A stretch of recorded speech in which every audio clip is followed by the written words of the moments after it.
ಗಡ್ಡಿ ಇರ್ಸ್ಕೊಡತ್ತಾನೆ ಮನೆಗೆ ಹೋಗ್ಬೋದಾಯ್ತು ಹಂಗೆ. ನಾನ್ ಮನೆಗೆ ಹೋಗಲ್ಲ, ನಿಮ್ ಜೊತೆಲೇ ಇರ್ತೀನಿ. ಈ 200 ಕೋಟಿ ಮಾತಾಡು. ಈ 200 ಕೋಟಿ ಕಣ್ಣಾರ ನೋಡ್ತೀನ್ರಿ. ಗಂಡಸ್ರು ಮಾಡೋ ಕೆಲಸ ನಿಂದೆ. ಹೋಗ್ ಮನೆಗೆ ಹೋಗಿ ಮುಸ್ತ ತಿಕ್ಕೋಗ್. ದುಡ್ಡು ಕಾಸಿನ ವಿಚಾರ ನೋಡ್ಕೊಳಕ್ಕೆ ಗಂಡಸಾಗ ನಾನಿಲ್ವಾ? ನಾನು ನೋಡ್ಕೊಳ್ತೀನಿ. ಹೋಗ್ತೀನಿ ಬಿಡಿ, ಕ್ಯಾಬ್ ಬುಕ್ ಮಾಡಿ. ಏನಾ ಕ್ಯಾಬಾ? ಆಟೋದಲ್ಲಿ ತಾನೇ ಬರ್ತಿದ್ದೀನೋ? ಹೋಗ ಆಟೋದಲ್ಲಿ ಹೋಗಲ್ಲ, ಅಷ್ಟು ಸ್ಟ್ಯಾಂಡ್ ಐತೆ. ಅಯ್ಯಯ್ಯೋ, ಯಾಕ್ರಿ ರಸ್ತೆಲಿ ಹಿಂಗ್ ಕಿರ್ಚಾಡ್ತಿದ್ದೀರಾ? ಹೋಗ್ತೀನಿ ಹೋಗ್ರೆ.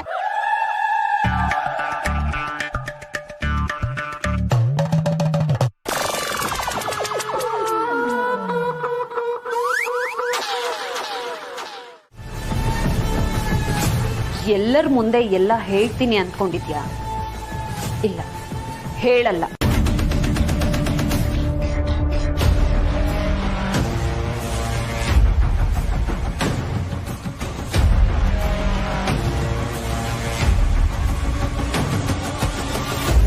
ಹೇ, ಅಷ್ಟೊಂದೆಲ್ಲ ಶಾಕ್ ಆಗ್ಬೇಡ ಚಿನ್ನ.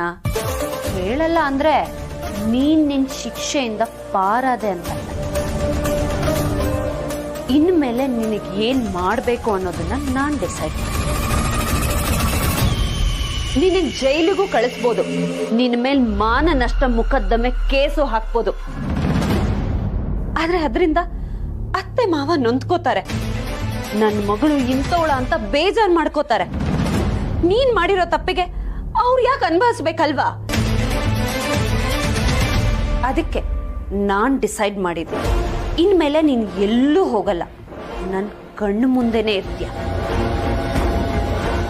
ಆದ್ರೆ ನಿನಗೆ ಪಾಠ ಶುರುವಾಗತ್ತೆ, ಈ ಸತ್ಯಳ ಪಾಠ.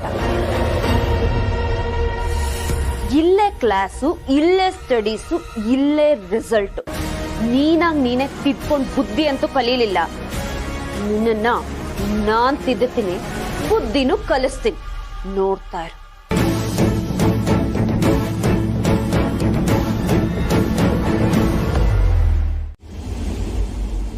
ಈ ಗೋವಿಂದ ಎಲ್ಲೋದ? ಇನ್ನೂ ಬರ್ಲಿವಲ್ಲ. ನಾನು ಇಲ್ಲೇ ಕೇಳಿದ್ದೆ ಅವನು. ಅಲ್ಲಪ್ಪ, ಇವನು ಬರೋದು ಯಾವಾಗ? ನನ್ನ ಚೆಕ್ ಕ್ಲಿಯರ್ ಮಾಡೋದು ಯಾವಾಗ? ನಂದು 200 ಕೋಟಿ.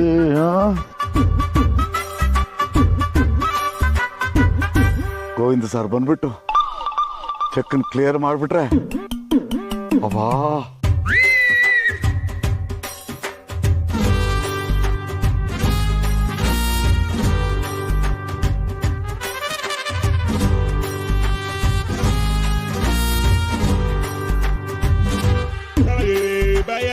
ಜಗ ಸರ್, ಹೊರಡೋಣ?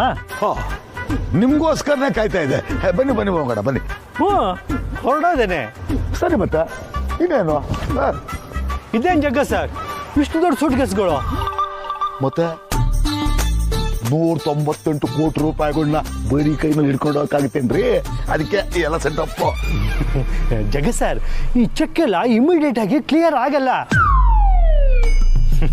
ಈ ಸೆಟಪ್ ಎಲ್ಲ ವೇಸ್ಟು. ಆಗಲ್ವಾ?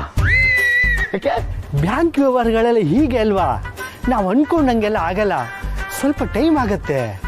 ಹಾಗೆಲ್ಲ ಅನ್ಬೇಡಿ ಗೋವಿಂದ ಸರ್, ಇದಕ್ಕೋಸ್ಕರ ತುಂಬಾ ಹೊತ್ತಿಂದ ಕಾಯ್ತಾ ಕೂತಿದ್ದೀನಿ. ಸುಮ್ಮನೆ ನನಗೆ ನಿರಾಸೆ ಮಾಡ್ಬಿಡಿ ಪ್ಲೀಸ್. ನೀವು ದೊಡ್ಡವರು, ಪ್ಲೀಸ್ ಗೀಸ್ ಅನ್ಬಾರ್ದು. ನಿಮ್ಗೋಸ್ಕರ ಏನಾದ್ರೂ ಮಾಡೋಕ್ಕಾಗತ್ತಾ ಅಂತ ನೋಡೋಣ. ಆಯ್ತಾಯ್ತು, ಕ್ಯಾಶೇ ಕೊಟ್ಬಿಡಿ ಕೇಳಿ. ಅಯ್ಯೋ, ಹಾಗೆಲ್ಲ ಆಗಲ್ಲ ಸರ್, ಇಷ್ಟು ದೊಡ್ಡ ಅಮೌಂಟು. ಮೊದಲು ನಿಮ್ಮ ಅಕೌಂಟ್ಗೆ ಟ್ರಾನ್ಸ್ಫರ್ ಮಾಡ್ತಾರೆ, ಆಮೇಲೆ ನಿಮ್ಮ ಅಕೌಂಟಿಂದ ಡ್ರಾ ಮಾಡ್ಕೋಬೇಕು. ಹಂಗೆ ಆಗಲಿ, ಅದಾದ್ರೆ ಏನು ಪ್ರಾಬ್ಲಮ್ ಇಲ್ಲ ನಮಗೆ. ಅದೇ ತಡ ಮಾಡೋದು ಬೇಡ, ಮೊದಲು ಹೊರಟ್ಬಿಡೋಣ ಇಲ್ಲಿಂದ. ಬನ್ನಿ. ಇರಿ, ಆಟೋದಲ್ಲಿ ಹೋಗೋಣ. ಓಹೋ, ಇವಳು ಗ್ಯಾಂಗು, ಇವಳು ದೊಡ್ಡ CID ಅಂತೆ. ಇವಳೇ ಎಲ್ಲ ಪತ್ತೆ ಮಾಡಿದ್ಲಂತೆ, ಅದನ್ನ ನಾವು ನಂಬೇಕಂತೆ. ನಂಬಲೇಬೇಕತ್ಗೆ.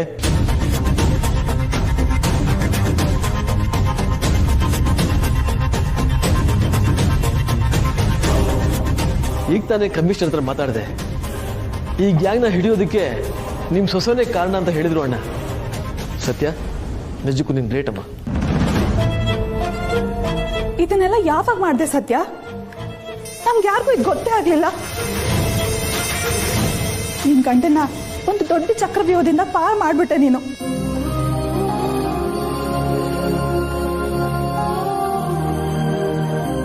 ಕಾರ್ತಿಕ್, ಸಾರಿ. ಇರಲಿ ಚಿಕ್ಕಪ್ಪ, ನನ್ನಿಂದ ಆಗಿರೋ ಎಡವಟ್ಟಿಗೆ ನೀವ್ಯಾಕೆ ಸಾರಿ ಕೇಳಬೇಕು? ನಾನೇ ಎಚ್ಚರಿಕೆಯಲ್ಲಿ ಇರಬೇಕಾಗಿತ್ತು. ಕಾರ್ತಿಕ್, ನೀನು ಈ ಮನೆ ಮಗ.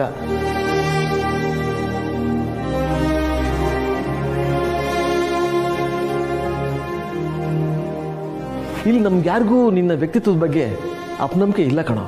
ಆದರೆ ನಿನ್ನ ಒಂದು ಸಣ್ಣ ನೆಗ್ಲಿಜೆನ್ಸಿಯಿಂದ ಈ ರೀತಿಯೆಲ್ಲ ಆಗೋಕ್ಕಿಲ್ಲ ಅನ್ನೋ ನನ್ನ ಚಿಕ್ಕ ಬೇಜಾರಷ್ಟೇ ಅಲ್ವಾ ಅಣ್ಣ?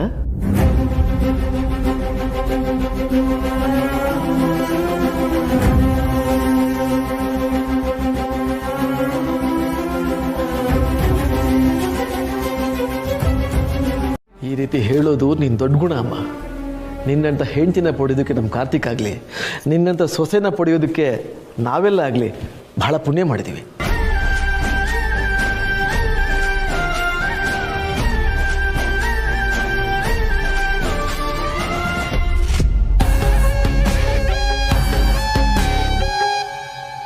ಇದ್ಯಾವ ನ್ಯಾಯ?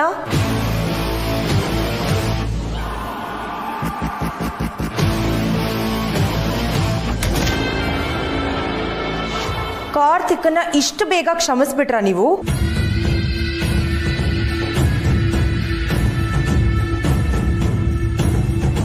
ಏನ್ ಹಾಗಂದ್ರೆ?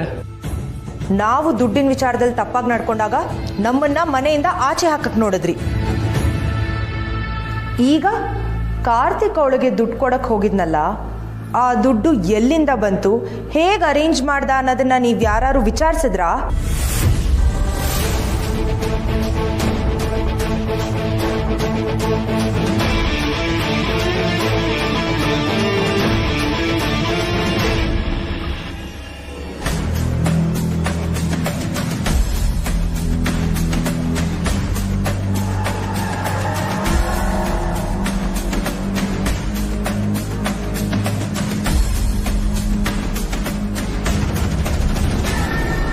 ಹೌದು ಕಾರ್ತಿಕ್, ನಿನ್ನ ಹತ್ರ ಅವಳಿಗೆ 50 ಲಕ್ಷ ಕೊಡುವಷ್ಟು ಹಣ ಎಲ್ಲಿಂದ ಬಂತು? ಹಾಗೆ ಕೇಳಿ ಚಿಕ್ಕಪ್ಪ.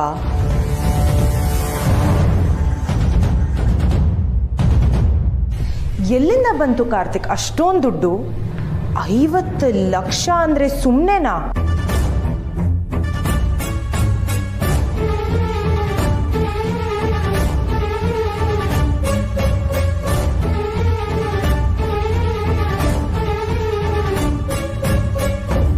ನೆನ್ನೆ ಸುಹಾಸ್ ತಂದಿಟ್ಟಿದ್ರಲ್ಲ ದುಡ್ಡು, ಅದೇ ದುಡ್ಡನ್ನ ಕದ್ಕೊಂಡು ಹೋಗಿ ಅವಳಿಗೆ ಸುರಿದ್ಯಾ?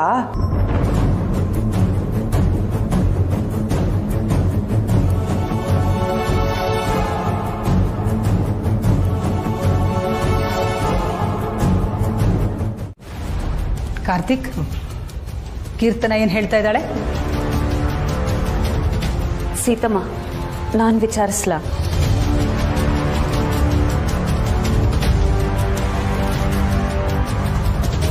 ಕೀರ್ತನ ಅವರೇ, ಕಾರ್ತಿಕ್ ಮನೆ ದುಡ್ಡು ತಗೊಂಡಿದ್ದಾನೆ ಅಂತ ಯಾಕೆ ಹೇಳ್ತಾ ಇದ್ದೀರಾ?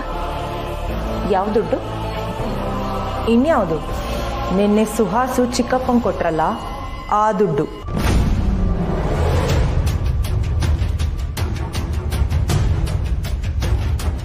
ಅವನು ಮನೇಲಿರೋ ದುಡ್ಡನ್ನೇ ಎತ್ಕೊಂಡೋದ್ನಾ ಅಂತ ನನಗೆ ಡೌಟು.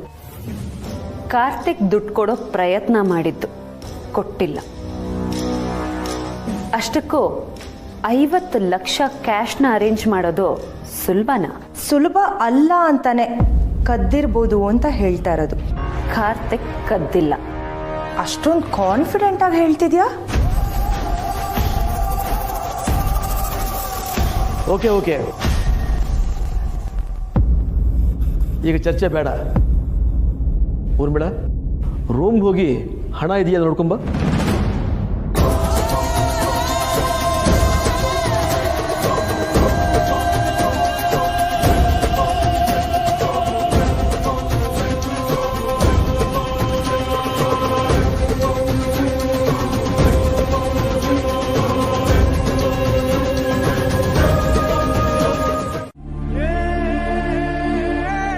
ಒಂದೇ ಒಂದು ಕ್ಷಣನೂ ಎರಡನೇ ಯೋಚನೆ ಮಾಡಿದೆ ನನ್ನ ಕಷ್ಟನೇ ನಿನ್ನ ಕಷ್ಟ ಅನ್ಕೊಂಡು ನನ್ನ ಪರವಾಗಿ ನಿಂತಿಯಲ್ಲ.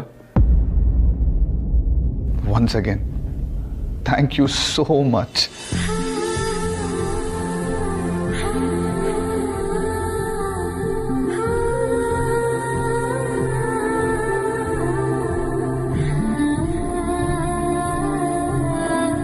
ಇದರಲ್ಲಿ ನಂದೇನೋ ದುಡ್ಡಸ್ಕೆ ಇಲ್ಲ ಅಮೂಲ್ ಬೇಬಿ.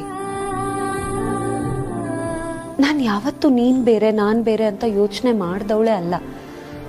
ನಿನ್ ಕಷ್ಟ ನನ್ನ ಕಷ್ಟನೂ ಅಲ್ವಾ?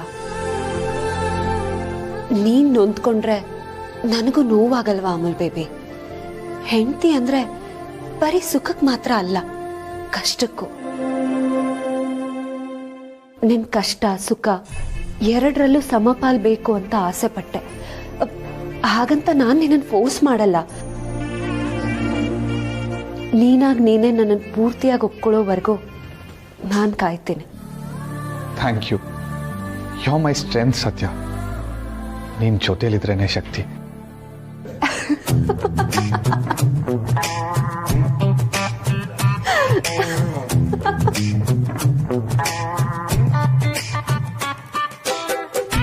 ಯಾಕೆ ಸತ್ಯ ನಗ್ತಾ ಇದೆಯಾ?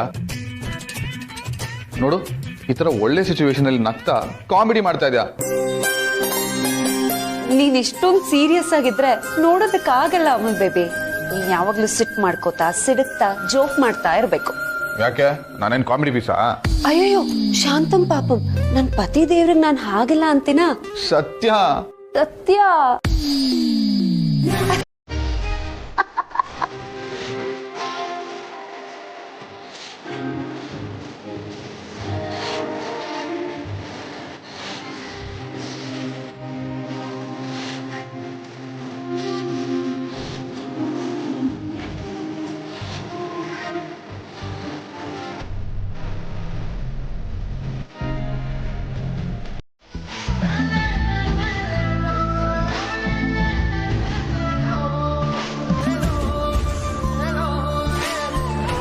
ನಾನು ಯಾವತ್ತೂ ನಿನ್ನ ಮುಖನ ನೋಡೇ ಇರಲಿಲ್ಲ ಸತ್ಯ.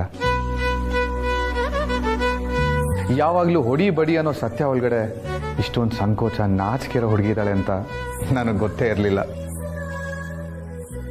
ಸಮಾಜಕ್ಕೋಸ್ಕರ ನಾನು ಹಾಗಿರ್ಲೇಬೇಕಾಗಿತ್ತು ಅಮೂಲ್ ಬೇಬಿ. ಅದು ನನ್ನ ಅನಿವಾರ್ಯತೆ. ಆದ್ರೆ ಎಲ್ರಿಗೂ ಇರೋ ತರ ಫೀಲಿಂಗ್ಸ್ ನನಗೂ ಇದೆ. ನನ್ಗಿವಾಗ ಎಲ್ಲ ಅರ್ಥ ಆಗ್ತದೆ ಸತ್ಯ. ಆದ್ರೆ ನಾನು ಯಾವತ್ತು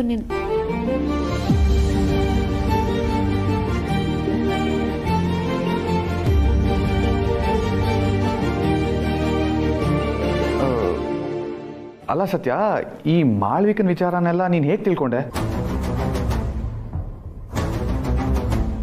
ನಾನು ನಿನ್ಗೇನು ಹೇಳೇ ಇರಲಿಲ್ಲ.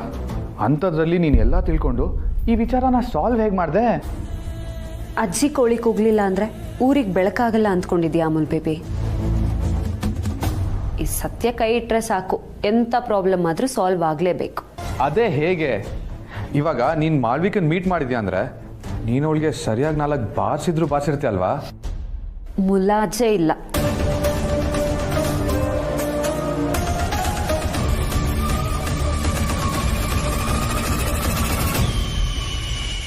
ಅವಳು ಇದನ್ನೆಲ್ಲ ದುಡ್ಡುಗೋಸ್ಕರ ಮಾಡಿದ್ಲ? ಅವಳಿಂದ ಯಾರಿದ್ದಾರೆ? ಈ ಡೀಟೇಲ್ಸ್ ಎಲ್ಲ ನಿನಗೆ ಹೇಗೆ ಗೊತ್ತಾಯ್ತು ಸತ್ಯ? ಕೆಲವೊಂದನ್ನ ಕೆತ್ಕೋದಕ್ಕೆ ಹೋಗ್ಬಾರ್ದು ಅಮಲ್ ಬೇಬಿ. ಹೇಗಾಯ್ತು ಯಾಕಾಯ್ತು ಅಂತೆಲ್ಲ ತಿಳ್ಕೊಳಕ್ ಹೋದ್ರೆ ಮನ್ಸಿಗೆ ಇನ್ನೊಂದಷ್ಟು ಬೇಜಾರಾಗುತ್ತೆ, ನೋವಾಗತ್ತಷ್ಟೆ. ನನಗೆ ತಿಳ್ಕೊಬೇಕು ಸತ್ಯ. ಏನಾಗಿದೆಯೋ ಅದನ್ನ ಅಲ್ಲಿಗೆ ಬಿಟ್ಬಿಡು ಅಮಲ್ ಬೇಬಿ. ತಪ್ಪು ಮಾಡಿರೋಳಗೆ ಶಿಕ್ಷೆ ಆಗಿದೆ, ಮಾಡಿಸಿರೋರ್ಗೂ ಆಗತ್ತೆ. ಇದ್ರ ಮೇಲೆ ನನಗೆ ಹೆಚ್ಚೇನು ಕೇಳಬೇಡ ಅಮೂಲ್ ಬೇಬಿ.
ಅಳಿಯಂದ್ರು ದೇವ್ರಂತ ಮನುಷ್ಯರು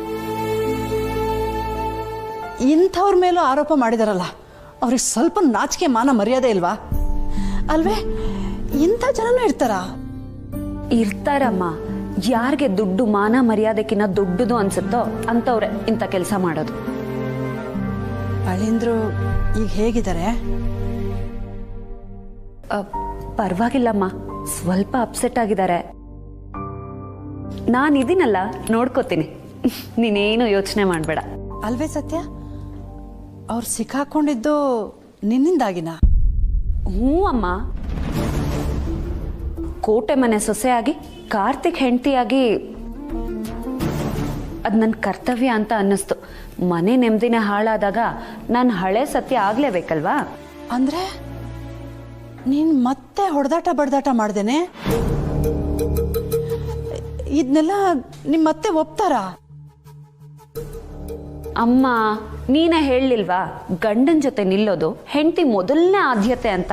ನಾನು ಅದನ್ನೇ ಮಾಡಿದೆ. ನಮ್ಮ ಅತ್ತೆ ದೃಷ್ಟಿಕೋನ ಬೇರೆ. ಹಾಗಂತ ನನ್ನ ಗಂಡನ ವಿಚಾರಕ್ಕೆ ಬಂದ್ರೆ ಸುಮ್ಮನೆ ಬಿಡೋದಕ್ಕಾಗತ್ತಾ? ಸರಿಯಾಗಿ ಬೆಂಡೆತ್ತಿದ್ದೀನಿ. ಅಲ್ಲ ಕಣೆ ಅಮ್ಮ, ನೀನ್ ಟೆನ್ಷನ್ ಮಾಡ್ಕೋಬೇಡ. ಈಗೆಲ್ಲ ಸರಿ ಆಯ್ತಲ್ಲ, ಅಷ್ಟೇ ಸಾಕು. ಇನ್ನಾದ್ರೂ ನಮ್ಮ ಮನೆಯವರೆಲ್ಲ ಒಟ್ಟಿಗೆ ಕೂತು 2 ಹೊತ್ತು ನೆಮ್ಮದಿಯಾಗಿ ಊಟ ಮಾಡೋ ಥರ ಆದ್ರೆ ಅಷ್ಟೇ ಸಾಕಮ್ಮ ನಂಗೆ.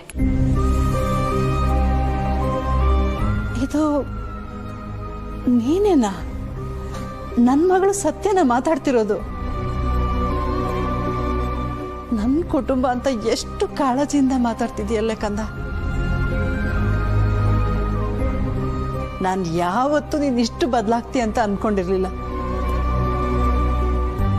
ನಿನ್ನ ಗಂಡನ ಮನೆಯಿಂದ ನೀನು ಈ ರೀತಿ ಫೋನ್ ಮಾಡಿ ಮಾತಾಡ್ತೀಯ ಅಂತ ನಾನು ಅಂದ್ಕೊಂಡೇ ಇರಲಿಲ್ಲ. ಕಾಲ ಬಂದಾಗ ಎಲ್ಲವೂ ತಾನಾಗ್ ತಾನೇ ಬದಲಾಗತ್ತಮ್ಮ. ಅದರಲ್ಲೂ ಹೆಣ್ಮಕ್ಳ ವಿಚಾರದಲ್ಲಿ ಮದುವೆ ಆದ್ಮೇಲೆ ತುಂಬ ಬದಲಾವಣೆ ಆಗತ್ತೆ ಅಂತ ನನಗೀಗ ಗೊತ್ತಾಗ್ತಾ ಇದೆ. ಕೇಳೋಕೆ ಎಷ್ಟು ಖುಷಿ ಆಗ್ತಿದೆ ಗೊತ್ತೇನೆ? ನಿನ್ನ ಬಗ್ಗೆ ನಂಗೆ ತುಂಬ ಹೆಮ್ಮೆ ಆಗ್ತಿದೆ. ಅಲ್ಲಿ ನೀನು ಅಜ್ಜಿ, ಇಲ್ಲಿ ನಮ್ಮ ಮನೆಯವ್ರೆಲ್ಲರೂ ಖುಷಿಯಾಗಿದ್ರೆ ನಂಗೆ ಅಷ್ಟೇ ಸಾಕಮ್ಮ, ಬೇರೆ ಏನೂ ಬೇಡ. ಎಷ್ಟು ದೊಡ್ಡ ಮನಸ್ಸು ಸತ್ಯನಿಂದ. ಜೀವನ ಅಂದಮೇಲೆ ಎಲ್ಲ ಇದ್ದೇ ಇರುತ್ತೆ.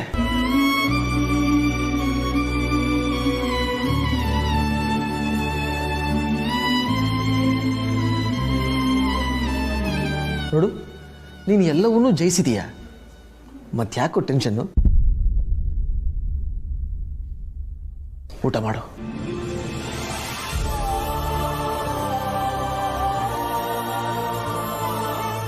ಹೌದು ಕಾರ್ತಿಕ್, ನಿನಗೆ ಕಷ್ಟ ಅಂತ ಬಂದಾಗ ಹೆತ್ತವರಾದ ನಾವು ನಿನ್ನ ಜೊತೆ ಇರಲಿಲ್ಲ.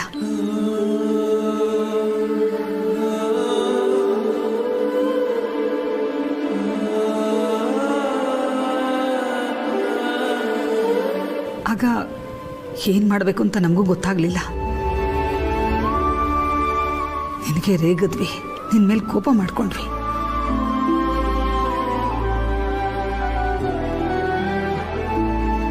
ಆದರೆ ಸತ್ಯ ಮಾತ್ರ ಅವಳ ಗಂಡನ್ನ ಬಿಟ್ಕೊಟ್ಟಿಲ್ಲ. ಕಾರ್ತಿನ ನಂಬದ್ಲು, ಅವನನ್ನ ಕಾಪಾಡ್ಕೊಂಡ್ಲು.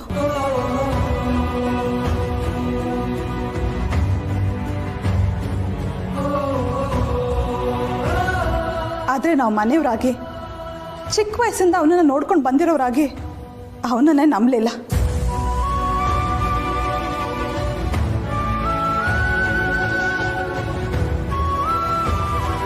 ಈ ಸಮಾಜ ಜೊತೆ ಸೇರಿ ನಾವು ಅವನನ್ನ ದೂಷಿಸಿದ್ವಿ.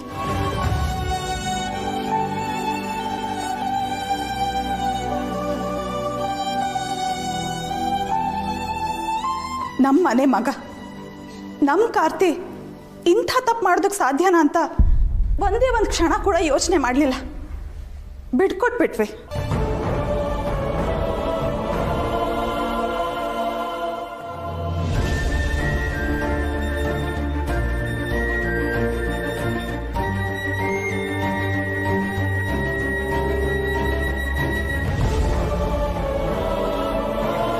ಊರ್ಮಿಳಾ, ಎಲ್ಲ ನಮ್ಮದೇ ತಪ್ಪು ಅನ್ನೋ ಹಾಗೆ ಮಾತಾಡಬೇಡ.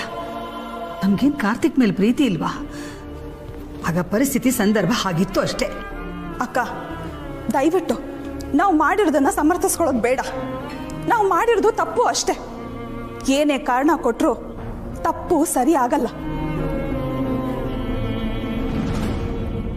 ಮನೆ ಹಿರಿಯರಾಗಿ ನಾವೇ ನಮ್ಮ ಮಕ್ಕಳ ಪರ ನಿಲ್ಲಿಲ್ಲ ಅಂದ್ರೆ ಇನ್ಯಾರಕ್ಕ ನಿಲ್ಬೇಕು?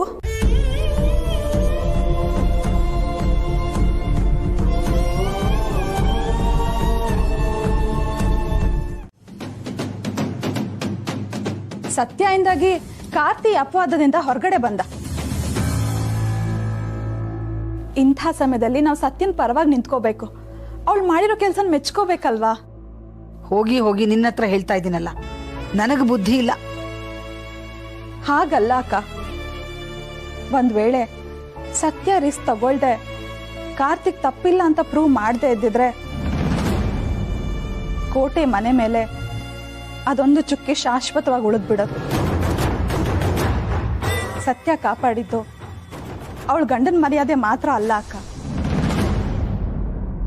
ನಮ್ಮ ಮನೆತನದ ಮರ್ಯಾದೆ ಕೂಡ. ಅದೇನೋ ಅಂತಾರಲ್ಲ, ಮಗುನು ಚೂಟಿ ತೊಟ್ಲು ತೂಗೋದು ಅಂತ. ಹಾಗಾಗಿದೆ ನಮ್ಮ ಪರಿಸ್ಥಿತಿ. ನಿಮ್ಗೆಲ್ಲ ಯಾಕೆ ಅರ್ಥ ಆಗ್ತಿಲ್ಲ? ನಮ್ಮ ಮನೆ ಸಮಸ್ಯೆನೇ ಅವಳು ಊರ್ಮಿಳಾ. ಅವಳು ಈ ಮನೆಗೆ ಬಂದಾಗಿಂದ ಒಂದಾದ್ಮೇಲೆ ಒಂದು ಸಮಸ್ಯೆ ಬರ್ತಾನೆ ಇದೆ. ಸಮಸ್ಯೆ ಯಾರಿಂದ ಬರ್ತಾ ಇದೆ ಅಂತ ಗೊತ್ತಾದ್ಮೇಲೆ ನಾವು ಸಮಸ್ಯೆಯಿಂದ ದೂರ ಇರಬೇಕು. ಇಲ್ಲ ಅಂದ್ರೆ ಸಮಸ್ಯೆ ಮಾಡೋರಿಂದ ದೂರ ಹೋಗ್ಬೇಕು.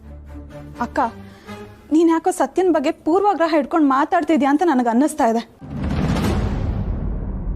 ಸ್ವಲ್ಪ ಅದನ್ನೆಲ್ಲ ಆಚೆ ಇಟ್ಟು ಯೋಚನೆ ಮಾಡಕ್ಕ. ನಿಜವಾದ ಸತ್ಯ ಏನು ಅಂತ ನಿನ್ಗೆ ಅರ್ಥ ಆಗತ್ತೆ.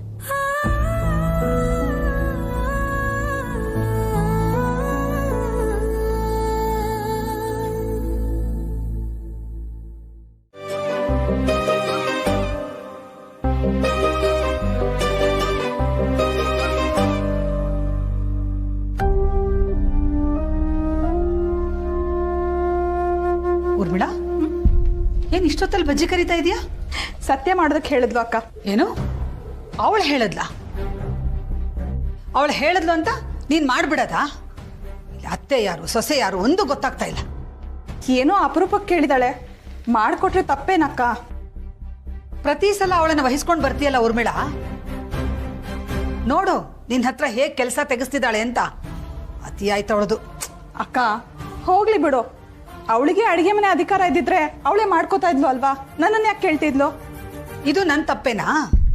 ಅಂತೂ ಎಲ್ಲ ಸೇರಿ ಅವಳನ್ನ ತಲೆ ಮೇಲೆ ಹೊತ್ಕೊಂಡು ಮೆರೆಸಿ. ಅಕ್ಕ ಆಕ್ಚುಲಿ ಸತ್ಯ ಅವಳಿಗೋಸ್ಕರ ಅಲ್ಲ ಬಜ್ಜಿ ಕೇಳಿದ್ದು, ಕಾರ್ತಿಗೋಸ್ಕರ.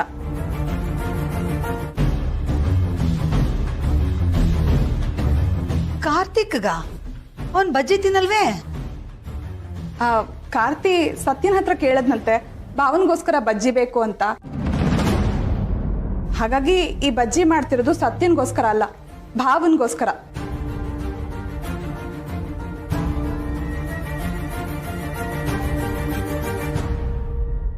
ವಿಚಿತ್ರವಾಗಿದೆಯಲ್ಲ, ನಮ್ಮವ್ರು ಕೇಳಿದ್ರಂತ.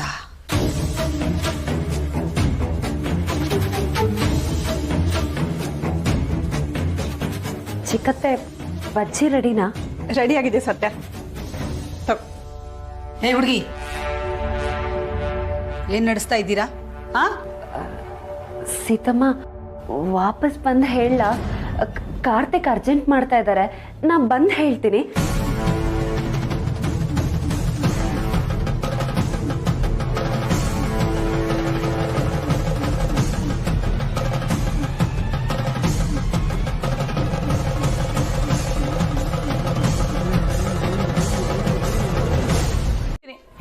ಸಾಕು ಸುಮ್ಮನಿರೇ ದಿವ್ಯಾ, ಅಪಶಕ್ನ ಮಾತಾಡಬೇಡ. ಇನ್ನೊಂದು ಗೊತ್ತಾ ನಿನಗೆ, ಕೆಲಸ ಮಾಡಿ ಮಾಡಿ ಯಾರೂ ಸತ್ತಿಲ್ಲ. ಕೆಲಸ ಮಾಡದೆ ಸುಮ್ಮನೆ ಕೂತ್ಕೊಂಡಿರೋರೆ ಬೇಗ ಸತ್ತಿರೋದು. ಸುಮ್ಮನೆ ಇರಜಿ, ನಿನಗೆ ಹೆಂಗೆ ಅರ್ಥ ಆಗತ್ತೆ ನನ್ನ ಕಷ್ಟ? ಬೆಂಗಳೂರಲ್ಲಿದ್ದಾಗ ಆರಾಮಾಗಿದ್ದೆ, ಇಲ್ಲಿ ಬಂದು ಹೆಂಗಾಗಿದೆ ನೋಡು. ಮತ್ತೆ ನೀನೇ ಅಲ್ವಾ ಇಲ್ಲಿಗೆ ಓಡ್ ಬಂದಿದ್ದು? ಅಜ್ಜಿ ಪದೇ ಪದೇ ಅದನ್ನೇ ಹೇಳ್ಬೇಡ. ಇವಾಗೇನು ಅವ್ರ ತಾತನ ಹತ್ರ ಮಾತಾಡಿ ಕೆಲಸ ಕಡಿಮೆ ಮಾಡಿಸ್ತೀಯೋ ಇಲ್ವೋ? ಕೊಟ್ಟು ಮಾತನ್ನ ಉಳಿಸ್ಕೊಳಜ್ಜಿ. ಅಯ್ಯ ಬಿಡೆ, ಏನಂತ ಮಹಾ ಮಾತು ಕೊಟ್ಟಿರೋದು. ಕೆಲಸ ಮಾಡು, ಕೆಲಸ ಮಾಡಿದಷ್ಟು ದೇಹಕ್ಕೆ ಒಳ್ಳೇದು, ದೇಹ ಗಟ್ಟಿ ಆಗುತ್ತೆ. ಮತ್ತೆ ಶುರು ಹಚ್ಕೊಂಡ್ಯಾ ಬುದ್ಧಿವಾದನ? ನನಗೆ ನಿನ್ನ ಬುದ್ಧಿವಾದ ಬೇಕಾಗಿಲ್ಲ. ಇದು ಅನುಭವ ಕಣೆ. ಎಷ್ಟು ಜನಕ್ಕಿಂತ ಅವಕಾಶ ಸಿಗುತ್ತೆ ಹೇಳು.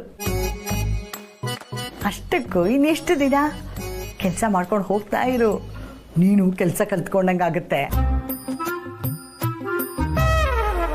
ಓ ಅಜ್ಜಿ, ನೀವಿಲ್ಲೇ ಇದ್ದೀರಾ?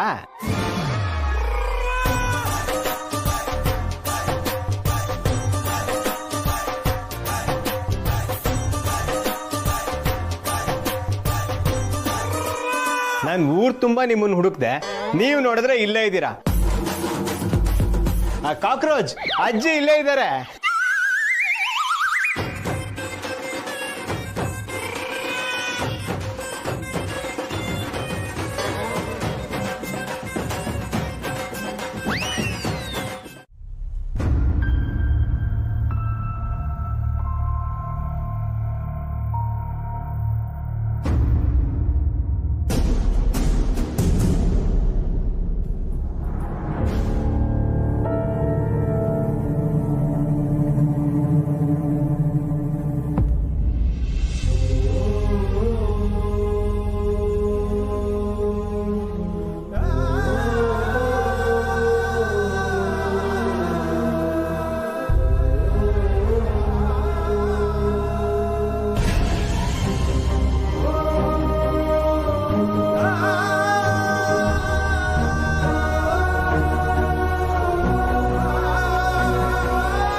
ನನ್ನ ಕ್ಷಮಿಸಿಬಿಡು ಮಗನೇ, ನನ್ನ ಕ್ಷಮಿಸಿಬಿಡು, ನನ್ನ ಕ್ಷಮಿಸಿಬಿಡು. ಮಾತಾಡ್ಬಿಡಿಯಪ್ಪ.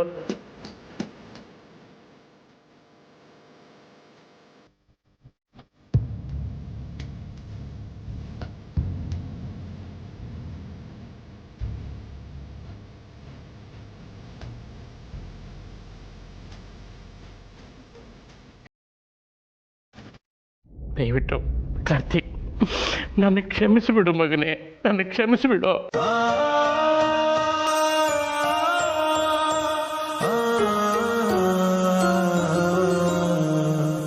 ಏನೇ ಇದ್ರು ಮಾತಾಡಿ ಬಗೆಹರಿಸ್ಕೊಳ್ಬೇಕು ಒಂದು ಸಣ್ಣ ಸೂಕ್ಷ್ಮನೂ ನನಗೆ ಗೊತ್ತಾಗಲಿಲ್ವಲ್ಲೋ. ಇಲ್ಲಪ್ಪ, ನನ್ನಲ್ಲೇ ಏನೋ ಕೊರತೆ ಇದೆ. ಇಂಥ ಪರಿಸ್ಥಿತಿ ತಂದ್ಕೊಂಡಲ್ಲ, ಅದೇ ನಾನು ಮಾಡಿದ ದೊಡ್ಡ ತಪ್ಪು. ನಾನು ಬದಲಾಗಬೇಕಪ್ಪ. ನೀವು ಹೇಳ್ದಾಗೆ ನನ್ನ ಎಚ್ಚರಿಕೆಯಲ್ಲಿ ನಾನು ಇರಬೇಕಾಗಿತ್ತು. ನಾನು ತಿದ್ಕೋಬೇಕಪ್ಪ. ನಾನು ನಿಮ್ಮ ಮಗ ಅನ್ಸ್ಕೋಬೇಕು.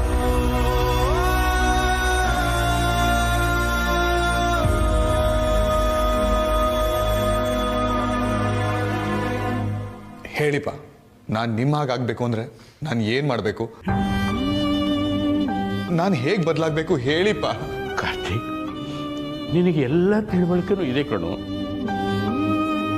ಎಲ್ಲಕ್ಕಿಂತ ಹೆಚ್ಚಾಗಿ ನಿನಗೆ ಒಳ್ಳೆ ಹೃದಯ ಇದೆ.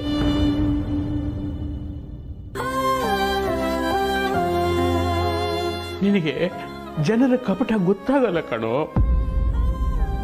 ನೋಡು, ಮೋಸ ಹೋಗೋರಿರೋ ತನಕ ಮೋಸಗಾರರು ಇದ್ದೇ ಇರ್ತಾರೆ ಕಣೋ.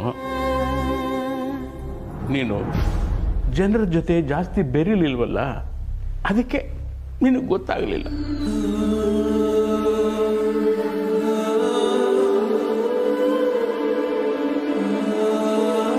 ಕಾರ್ತಿಕ್, ನಿನ್ನನ್ನು ನೀನು ಬದಲಾಯಿಸ್ಕೊಂಡ್ರೆ ಸಾಕು, ಅಪ್ಪನ ಮೀರಿಸೋ ಮಗ ಆಗ್ತೀಯ ಕಣೋ ನೀನು.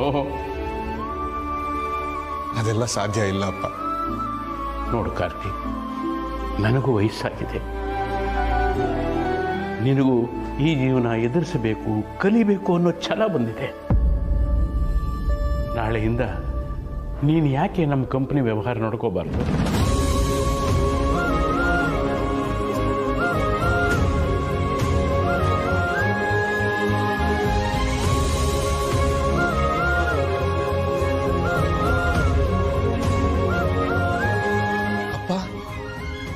ನಾನಾ? ಆಗ ನೀನು ಎಂಗೇಜ್ ಆಗ್ತೀಯಾ, ಎಕ್ಸ್ಪೀರಿಯನ್ಸ್ ಬರುತ್ತೆ. ಆಗಿರೋ ಕಹಿ ಘಟನೆನ ಮರೆಯೋದಕ್ಕೆ ಸಹಾಯನೂ ಆಗುತ್ತೆ ಕಣೋ. ಕಾರ್ತಿ ಏನಂತೀಯ? ಹಾಂ